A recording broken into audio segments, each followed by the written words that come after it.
I am Mohammed Sinan PM, a student of MTS Metric Higher Secondary School, currently in 11th standard.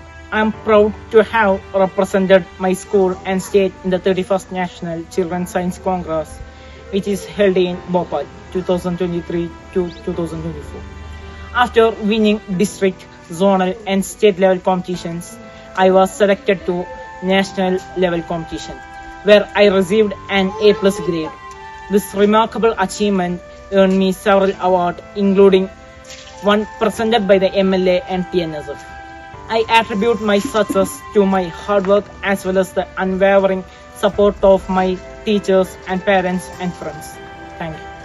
அனைவருக்கும் வணக்கம். என் பெயர் Mohammed Sinan. நான் MTS matric மேல்நிலைப் பள்ளியில் படித்து வருகிறேன். என் அறிவியல் ஆராய்ச்சி தலைப்பு டெங்குவை ஒழிக்க வரும் அமிர்த கோரை என்னும் மருந்து. அறிமுகம். டெங்கு காய்ச்சல் எப்படி தோன்றியது? டெங்குவாக இருக்கக்கூடிய நோய் என்று முதலில் சீன மருத்துவ அறிகுறிகளின் என்சைக்ளோபீடியாவில் சீன பேரரசு காலத்தில் பதிவு செய்யப்பட்டுள்ளது. பறக்கும் பூச்சிகளுடன் தொடர்புடைய நீர் நச்சுமையால் இது ஏற்பட்டுள்ளதாக அங்கு குறிப்பிடப்பட்டது. நோய்க்கான குறிப்பிட்ட மருந்துகள் இப்போது வரை கண்டுபிடிக்கப்படவில்லை. குறிக்கோள் மற்றும் நோக்கங்கள். இந்தியாவில் ஆண்டுதோறும் 3666 முதல் 5061 பேர் வரை டெங்கு காய்ச்சலால் பாதிக்கப்படுகின்றன. இவ்வாறு வேகமாக பரவும் இந்த நோய் தொற்று கவலை அளிப்பதாக உள்ளது. ஏடிஎஸ் வகை கொசு கடிப்பதால் இந்நோய் தொற்று மிகவும் பரவுகின்றது. நோய் தொற்றுக்கு ஏற்படுத்தும் டெங்குவிற்கான அறிகுறிகள் 3 நாட்களில் தெரிய தொடங்கும். கருதுகோள்.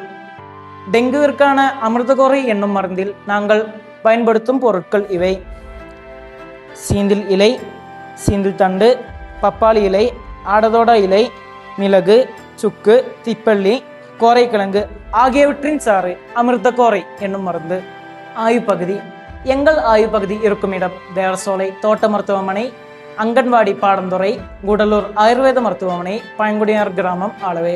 பொதுவாக பல மக்கள் டெங்கு காய்ச்சலால் மருத்துவமனையில் அனுமதிக்கப்பட்டனர். அரசு மருத்துவமனையில் கணக்கெடுப்பின் போது மக்கள் டெங்கு காய்ச்சலுக்கு உபயோகிக்கும் மருந்துகள் பற்றியும் நோயாளிகளுக்கு ஏற்படும் பக்க விளைவுகள் பற்றியும் நாங்கள் கேட்டறிந்தோம்.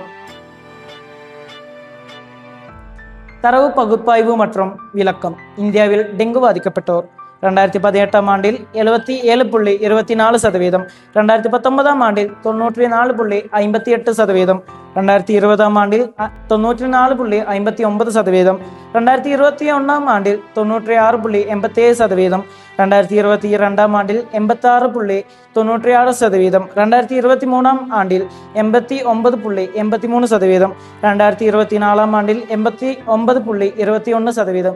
இவ்வாறு டெங்கு நோயின் பாதிப்புகள் நாளுக்கு நாள் அதிகரித்து கொண்டே வருகிறது. பிரச்சனை மற்றும் அதற்கான தீர்வு. பாதிப்புகள். இந்நோயானது ஒருவரை தாக்குகின்ற போது அவரது உடலில் வயிற்றுப்போக்கு, வயிற்று வலி, வாந்தி, மூக்கு வழியாக குருதிப்பெருக்கு ஆகியவை ஏற்படும். தீர்வு. டெங்கு காய்ச்சலுக்கு இப்போது வரை மருந்துகள் கண்டுபிடிக்கப்படவில்லை. ஆன்டிவைரஸ் மருந்துகள் கூட இல்லை. பிளேட்லெட்டுகள் வெகுவாக குறைவதாலேயே பல்வேறு ஆரோக்கிய பிரச்சனைகள் ஏற்படுகிறது. முடிவுரை. ஆபத்தான தொற்று நோயான டெங்குவில் இருந்து நம்மையும் நமது குடும்பங்களையும் பாதுகாக்க வேண்டியது நமது கடமையாகும். டெங்கு நோயை ஒழிக்க உலகெங்கும் ஆராய்ச்சிகள் மேற்கொண்டு வருகின்றன. இன்னும் தற்போது வரை மருந்துகள் கிடைக்கப்பெறவில்லை என்பதால் தடுப்பிற்கான வழிகளை நாமே கண்டுபிடிப்பதில் மட்டுமே அதில் இருந்து நம்மையும் நமது குடும்பத்தையும் பாதுகாக்க முடியும். எதிர்கால திட்டம். தண்ணீரை தேங்கி விடாமல் பாதுகாத்தல். தேங்காய் மட்டை, ரப்பர் டயர், குளிர்சாதனை பெட்டி இவைகளை தண்ணீரை தேங்கி விடாமல் பாதுகாத்தல். இரவு நேரத்தில் கொசு வலைகளை பயன்படுத்துவது நல்லது. வீட்டிற்குள் கொசு வருவதை தடுப்பதற்கு வீட்டின் அருகாமையில் தைலப்புல்லை மற்றும் தும்பை செடியை நட்டு வளர்ப்பது நல்லதாகும். நன்றி.